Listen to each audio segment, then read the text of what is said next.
As typical with seasonal work, I've fallen away from producing content for YouTube. I'm back out here on the road now, but in my next couple of videos, I want to spend some time catching you up with what I was up to over the summer. In this video, I'm going to go over what the last 12 weeks working and living in a national park in Washington has been like. I hope you enjoy. And if you're not already subscribed, consider subscribing to stay along for the very exciting road. Hi, I'm Christine. After starting life over in 2020, I'm using seasonal work to build financial security, experience new places, and most importantly, keep living life as a big adventure. Come along as I live like a local in desired destinations, spend time in nature hiking, backpacking, and living out of my car, and craft the trips of my dreams on a backpacker's budget. It starts at the end of June. We get official word that we can head over, past the locked gate. 957 plus 1, Sunrise Point downhill. The buildings were winterized last September and they remain dormant, buried under approximately 645 inches of snow.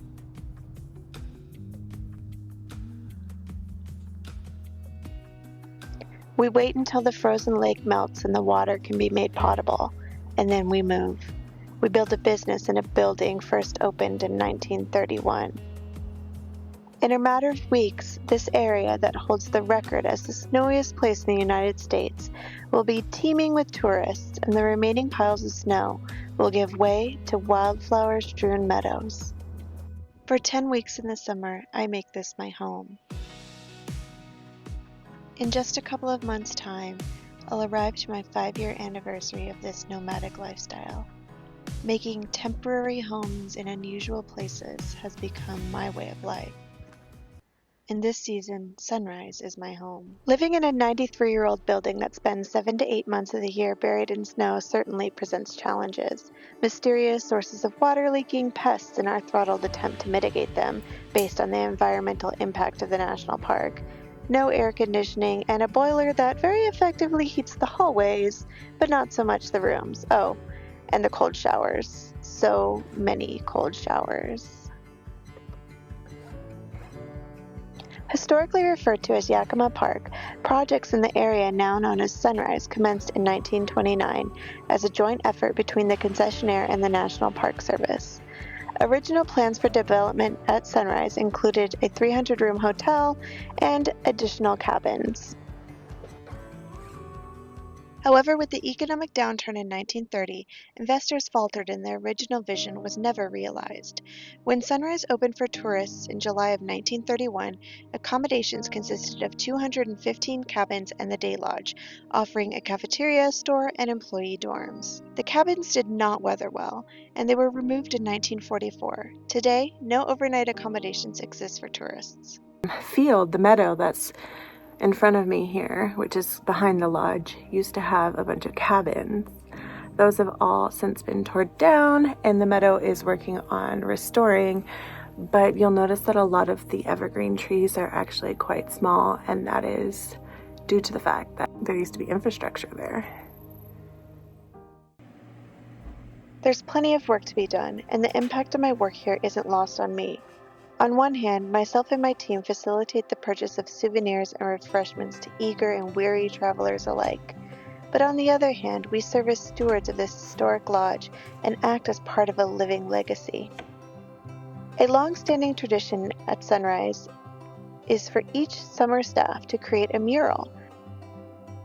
So something about this building that is hidden from the public is that on the second floor in the housing area, there are these murals that date back decades, and the National Park Service considers these to be cultural artifacts. This one's from 1977, this one's from 1984, and we are working on this year's mural. I just have to paint part of it to add my contribution. Many decades have passed, but the funny way time works at Sunrise must also impact the employee experience. So much may have changed, yet so much remains the same. In other words, tourists forgetting to pack any common sense along with them isn't a new phenomenon, and several of these murals document that. Time is compressed here, Entire life cycles pass by in a matter of 2 months, from bud to bloom to decline. Hey, Bear.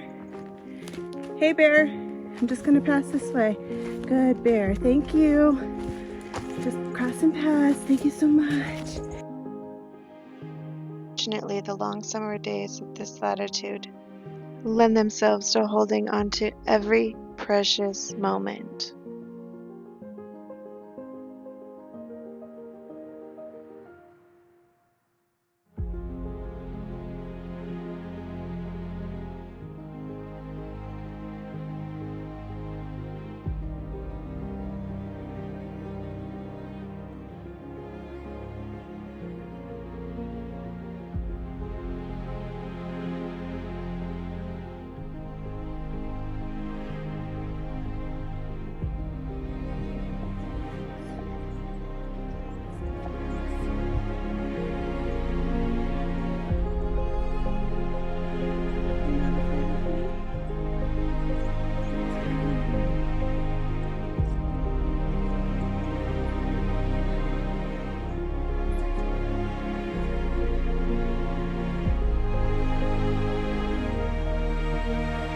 Okay, work is done for the day, and it's freaking beautiful outside. I'm tired. So it's come to the time of day where I have to force myself to go for a walk outside because I know I will enjoy it, but it's just like, that post-work slump. You're just tired. This is my second summer at Sunrise, and in those 2 years, not a day has passed where this mountain has failed to take my breath away. The ever-changing elements shift the light reflecting off the glaciers in a way where the views are familiar, yet different.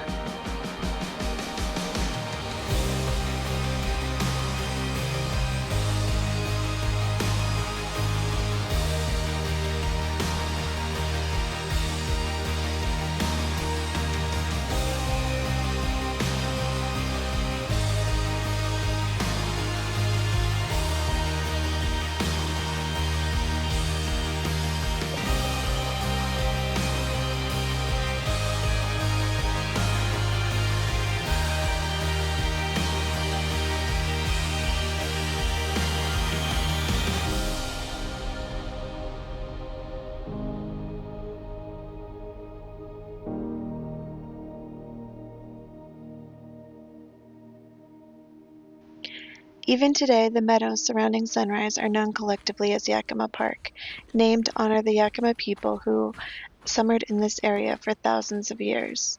Celebrations, religious ceremonies, hunting, and gathering were all valuable practices, supported by the subalpine meadows of this area. On a midsummer day, I sat in Grand Park, with the domineering vista of Tacoma, the indigenous name for Mount Rainier, meaning "mother of water" or "that frozen water." Envisioning it lively with festivities, while I'm uncertain if this exact area was ever occupied by the Yakima peoples, I could say that I would gladly venture out here to summer, again and again. This freaking mountain is just ridiculous.